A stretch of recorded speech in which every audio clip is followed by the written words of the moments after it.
ఉపాధి లేదు, పరిశ్రమలు రాలేదు అని చెప్పేసి కూడా ఒక సెక్షన్. అది మీరు అడిగారు నన్ను ఫస్ట్ రాగానే అసలు ఏపీలో ఏంటి అది. ఎస్ మాట్లాడదాం మనం. నేను ఐ విల్ షో ఇట్ మీకు. నేను డాక్యుమెంటల్ ప్రూఫ్ చూపిస్తే బాగుంటుందని నేను అనుకుంటున్నాను. ఎందుకంటే ఊరికే వేగ్గా చెప్పడం. ఆంధ్రప్రదేశ్లో అభివృద్ధి అనేది లేకపోతే ఎస్ గడిచిన 5 సంవత్సరాల్లో 50% గ్రోత్ రేట్ అండి. Okay, 50% growth rate. ఇంకా అభివృద్ధి లేకపోతే గ్రోత్ ఎట్లా పెరిగింది? పర్ క్యాపిటల్ ఇన్కమ్ 70,000 రూపాయలకు 2019 నుంచి 2024 లోపల 5 సంవత్సరాల్లో పర్ క్యాపిటల్ ఇన్కమ్ 70,000 రూపాయలు ఎలా పెరిగింది? సో ఇది అభివృద్ధి కాదా? ఎస్. అసలు పరిశ్రమలే రాలేదంటున్నారు. మినిస్ట్రీ ఆఫ్ కామర్స్ వాళ్ళు ఇచ్చిన డేటా అండి ఇది. లాస్ట్ 5 ఏళ్లలో చంద్రబాబు నాయుడు గారి ప్రభుత్వ హయాంలో 2014 నుంచి 18 వరకు యాక్చువల్ ఇన్వెస్ట్మెంట్స్, అంటే పేపర్లో చేసుకున్న ఎంఓయూలు కాదండి, గ్రౌండ్ అయిన ఎంఓయూల గురించి మాట్లాడుతున్నాం. యాక్చువల్ ఇన్వెస్ట్మెంట్స్ 32,803 కోట్ల రూపాయలు మాత్రమే. కాదంటారా? కానీ జగన్మోహన్ రెడ్డి గారి ప్రభుత్వ హయాంలో 1,103 కోట్ల రూపాయల పెట్టుబడులు actual investments. Just please do. 2018కి వచ్చేసరికి దాదాపుగా మీరు చెప్తున్నాం. అవును, యాక్చువల్ ఇన్వెస్ట్మెంట్స్ చూడండి. చంద్రబాబు నాయుడు గారి పీరియడ్లో ఏదైతే మేము గవర్నమెంట్లోకి వచ్చిన తర్వాత అసలు ఉద్యోగాలే ఇవ్వట్లేదు అంటున్నారు. సో ఈ ఇన్వెస్ట్మెంట్స్ ద్వారా ఏదైతే ప్రభుత్వ రంగంలో మేము 2,30,000 కల్పించాం, ఎంఎస్ఎంఈలు 4 లక్షలు తీసుకొచ్చాం చరిత్రలో లేని విధంగా. అదేవిధంగా ప్రైవేట్ రంగంలో 10 లక్షల ఉద్యోగాలు కల్పించాం. కాంట్రాక్ట్ అవుట్ సోర్సింగ్లో 4,80,000 ఉద్యోగాలు కల్పించాం.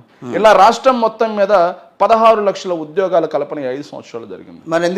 దాని ఫలితమే దాని ఫలితమే ఇది. చూడండి, ఎంప్లాయబిలిటీలో తెలంగాణ 6వ ప్లేస్లో ఉంటే ఆంధ్రప్రదేశ్ 3వ ప్లేస్లో ఉంది.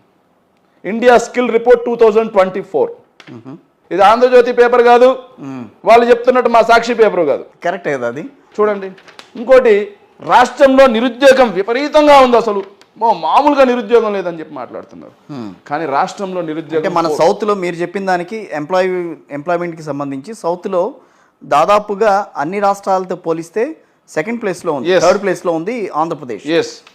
హర్యానా, మహారాష్ట్ర, ఆ తర్వాత ఆంధ్రప్రదేశ్, ఆ తర్వాత ఉత్తరప్రదేశ్, కేరళ, తెలంగాణలో కూడా చాలా తక్కువ. ఓకే, ఇక్కడ చూడండి, నిరుద్యోగం విపరీతంగా ఉందని చెప్తున్నారు. కానీ నిరుద్యోగం తెలంగాణలో 4.4%, మన పక్కనే ఉన్న తమిళనాడులో 4.3%, ఆ పక్కనే ఉన్న కేరళలో 7.0%. కానీ మన దగ్గర మాత్రం 4.1% నిరుద్యోగ రేట్. ఓకే, ఇది ఇచ్చింది మేం కాదండి, పీరియాడిక్ లేబర్ సర్వే 2022-23 లేటెస్ట్ ఇంకా రాలేదు. ఇది 2022-23 డేటా. India skill report 2024. ఇది వచ్చేసి 2022-23కి సంబంధించి. చూడండి, చెక్ చేయండి.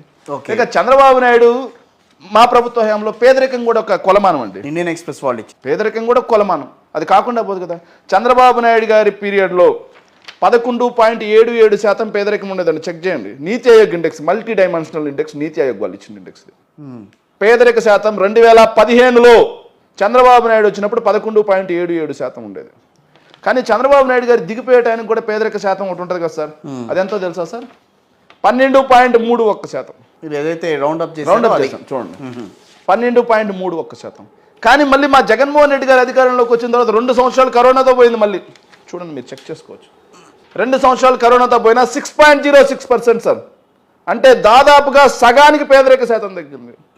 దాని ద్వారా 30 లక్షల మంది ఏదైతే బిలో పవర్టీ లైన్ నుంచి బయటకు వచ్చారు ఆంధ్రప్రదేశ్లో. This is the baseline report. Yes, చూడండి మీరు.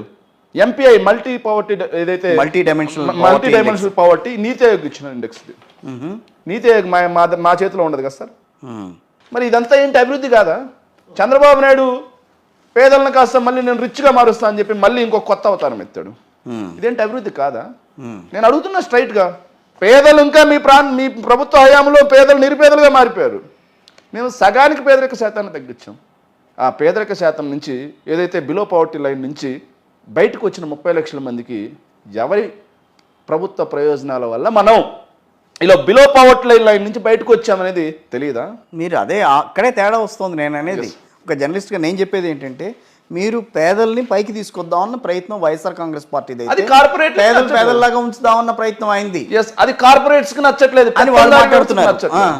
అది ఇప్పుడు మాట చెప్తా అండి, దళారీలు, కార్పొరేటర్లు, అలాగే బ్రోకర్లు రాష్ట్రంలో ఎంత శాతం అండి? ప్రజలు మాకు అండగా ఉంటే చాలు అనే ఉద్దేశం మా పార్టీది.